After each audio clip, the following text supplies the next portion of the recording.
Black holes, we all heard of them, and I don't just mean that mysterious place where all your loose change seems to disappear, otherwise known as your children.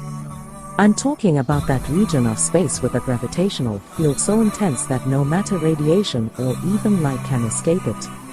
There's a joke that astrophysicists like to tell, and it goes something like this: a star walks into a black hole.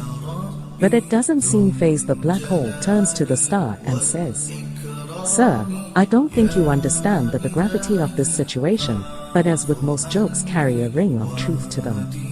Until 2011, astrophysicists were not able to competently report this phenomenon of stars falling into black holes, but now they can, and the total number of cases of stars collapsing into black holes reported until 2016 have been 3. Interestingly enough, although it's not in an astrology book, there's an entire chapter in the Quran called The Star, and the first birth of that chapter is by the lead when it falls. In this chapter, the Quran describes characteristics of a place so similar to what we now know is fitting the description of the black hole, that it will send a shiver down your spine.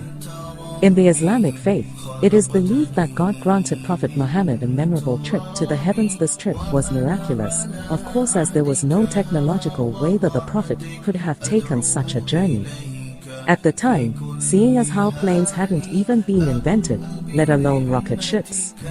Nonetheless, if you study this miraculous night journey closely, you'll find that there are many clues to prove that this incredible journey did indeed occur. Not only that, where it took place, it turns out to be of great interest, because astonishingly enough, the description of the area the Prophet ascended matches the characteristics of what we now know about the black hole.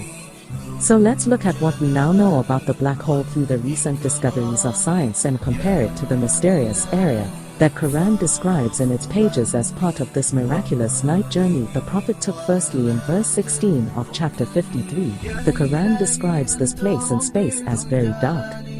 It describes it as darkness covered or draped in the evening, which is not surprising. The space is a pretty dark place. Even so, some areas are darker than others, but nothing is darker than a black hole. Because black holes have such immense forces of gravity, nothing, not even light, can escape from them.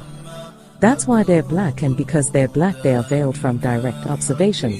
They nevertheless reveal themselves indirectly, as scientists have special tools that can help them see how stars that are very close to black holes, and differently than other stars, because of the immense force of gravity that black holes have. And this helped them identify the location of black holes. Secondly, according to the Quran, when ordinary people look at this dark area in space, they can't see it directly, as their eyes bypass or surpass the boundary of this area, and they only see beyond it or around it.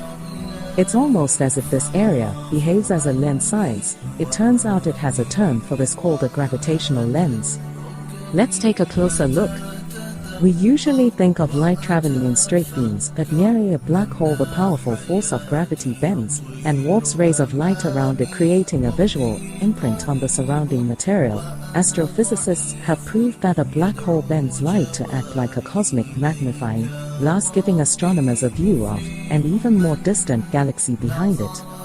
This, my friends, are what we call a gravitational lens. However, the Quran brings our attention to an interesting fact regarding this matter in verse 17 of chapter 53, when it says the eyesight of the Prophet Muhammad did not swerve, nor did it pass beyond the boundary.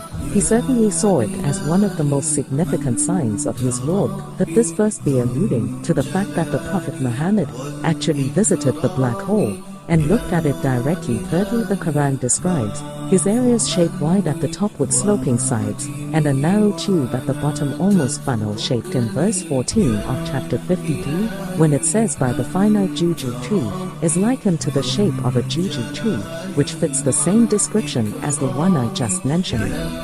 A black hole makes such a deep dent in space-time, and that's why it appears to look like a funnel. Despite the black hole's effects on the movement of matter and its tremendous suction power, the black hole spacetime vent remains hidden behind its event horizon.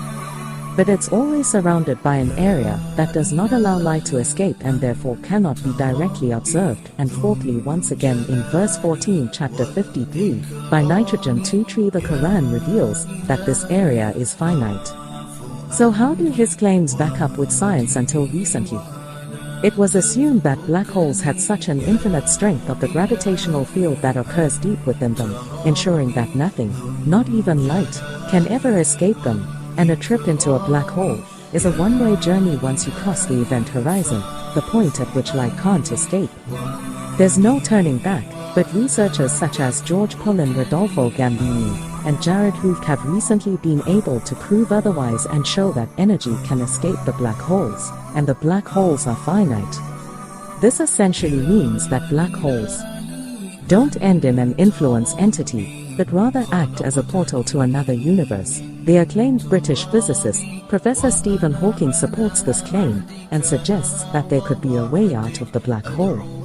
When he famously said, "If you feel you're in a black hole, don't give up, there's a way out. It might have a passage to another universe, but you couldn't come back to our universe, so although I'm keen on space flight, I'm not going to try that." In conclusion, the Quran swears by the star when it falls that the Prophet Muhammad traveled through space and reached an area that, according to the Quran, is one of God's most significant signs, a much darker place than its surroundings. This darkness hides its funnel juju tree shape underneath and sees this area directly, as their eyesight will swerve and pass beyond its boundary. Finally, we're told that this area is finite and a portal to another universe. So it would seem that the Quran and astrophysicists agree, as a way in which the Quran describes this mysterious area matches what we now call the black hole.